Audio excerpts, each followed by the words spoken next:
இயேசுவின் இதய சொந்தங்களே, அனைவருக்கும் அன்பான வணக்கம்.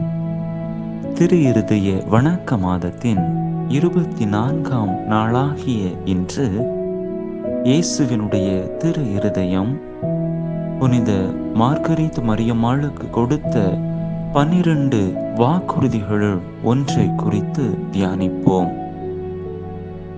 இயேசுவினுடைய திரு இருதயம் வெளிப்படுத்திய வாக்குறுதிகளுள் ஒன்று, எந்தெந்த வீடுகளில் நமது திரு இருதய படத்தை நிறுவி வணக்கம் செலுத்துகிறார்களோ அந்த வீடுகளை நாம் ஆசீர்வதிப்போம் என்பதாகும். ஒரு உதாரணத்தின் மூலமாக இந்த வாக்குறுதியை எவ்வாறு ஆண்டவர் நிறைவு செய்தார் என்பதை நாம் பார்க்கலாம். மதுரைக்கு அருகில் ஐயம்பாளையம் என்னும் ஊரிலே சில ஆண்டுகளுக்கு முன்பதாக ஒரு பிற மதத்தை சார்ந்த சகோதரர் மனம் திரும்பி தன்னுடைய குடும்பத்தோடும் பிள்ளைகளோடும் அன்றைய காலகட்டத்தில் சிலுக்குவார் பட்டியிலிருந்த குருவானவரிடம் திருமுழுக்கு பெற்றார்.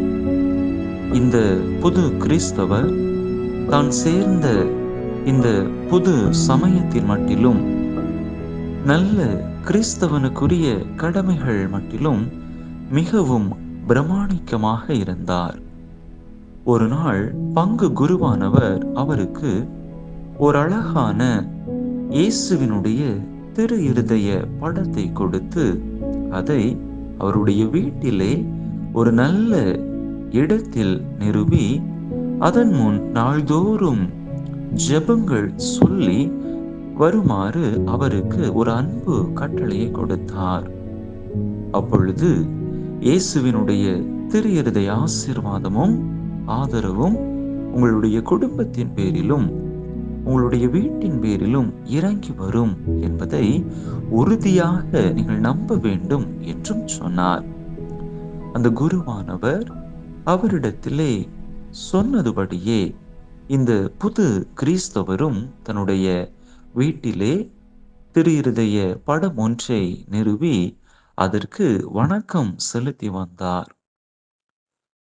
இந்த கிறிஸ்தவர் நாள்தோறும் தன்னுடைய குடும்பத்தோடு அருகாமையில் இருந்த மணலூர் மலை காப்பி தோட்டத்தில் போய் வேலை செய்து வந்தார்.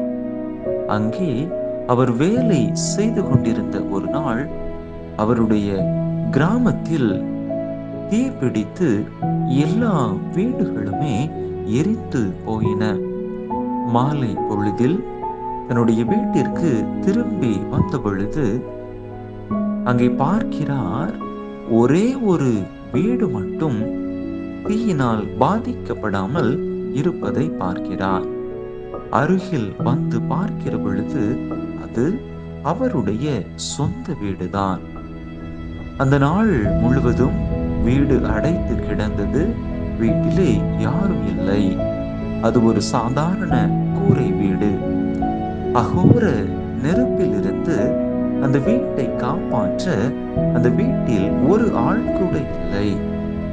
இயேசுவினுடைய திரு இருதயம்தான் ஆச்சரியப்படத்தக்க விதத்திலே அவருடைய வீட்டை காப்பாற்றியது என்பதை முழுமையாக அவர் நம்பி விசுவசித்து தன்னுடைய வீட்டில் இருந்த திரு இருதய படத்திற்கு முன்பாக தெண்டனிட்டு தன்னுடைய முழு இருதயத்தோடும் 1000 முறை இயேசுவினுடைய திரு இருதயத்திற்கு நன்றி சொல்லி அவருக்கு முன்பை விட இன்னும் அதிகமாக பிரமாணிக்கமாயிருந்து ஊழியம் செய்வதாக அவர் வாக்கு கொடுத்தார். இந்த வாக்குறுதி தவறாமல் தன்னுடைய சாகும் நாள் வரை அவர் தன்னுடைய வாழ்க்கையிலே அதை கடைபிடித்தும் வந்தார் என்று பார்க்கிறோம். இயேசுவில் பிரியமான சகோதர சகோதரிகளே, இதுதான் இயேசுவினுடைய திரு இருதயம் தந்த வாக்குறுதியின் மேன்மையாக இருக்கின்றது. அவருடைய அந்த படத்தை வீட்டிலே நிறுவி வணங்கி வந்த அந்த குடும்பத்தாருக்கு அவர் செய்து வந்த இந்த செயல் மிகவும் பெரியது. நம்முடைய வாழ்க்கையிலும் கூட இப்படிப்பட்ட அதிசயங்கள், அற்புதங்கள் நிச்சயமாக நடக்கும். நாமும் இயேசுவினுடைய திரு இருதயத்திற்கு மேலான வணக்கம் செலுத்தி அவரை நம்முடைய இதயத்தின் வேந்தராக, நம்முடைய மீட்பராக ஏற்றுக்கொண்டோம் என்று சொன்னால், நிச்சயமாக நம்முடைய வாழ்விலும் இப்படிப்பட்ட அதிசயங்களை நாம் காண்போம். அன்பார்ந்தவர்களே, இந்த உலகில் காணப்படக்கூடிய நெருப்பை விட மிக பயங்கரமான நெருப்பாகிய நரக நெருப்பிலிருந்து இயேசுவினுடைய திரு இருதயமானது நம்மை ஆதரித்து காப்பாற்றும்படியாக அந்த கருணை கடலை, அந்த இரக்கத்தின் தெய்வத்தை நாம் இறந்து மன்றாடுவோமாக. நிச்சயமாக நம்முடைய கூக்குரலுக்கு கனிவாய் செவி சாய்த்து இவ்வுலகில் மட்டுமல்ல மறு உலகிலும் இருக்கக்கூடிய அனைத்து துன்பத்திலிருந்தும் அந்த நரக நெருப்பிலிருந்தும் இயேசுவினுடைய திரு இருதயம் நம்மை காப்பாற்றி நிலை வாழ்வுக்கு நம்மை அழைத்து செல்வாராக.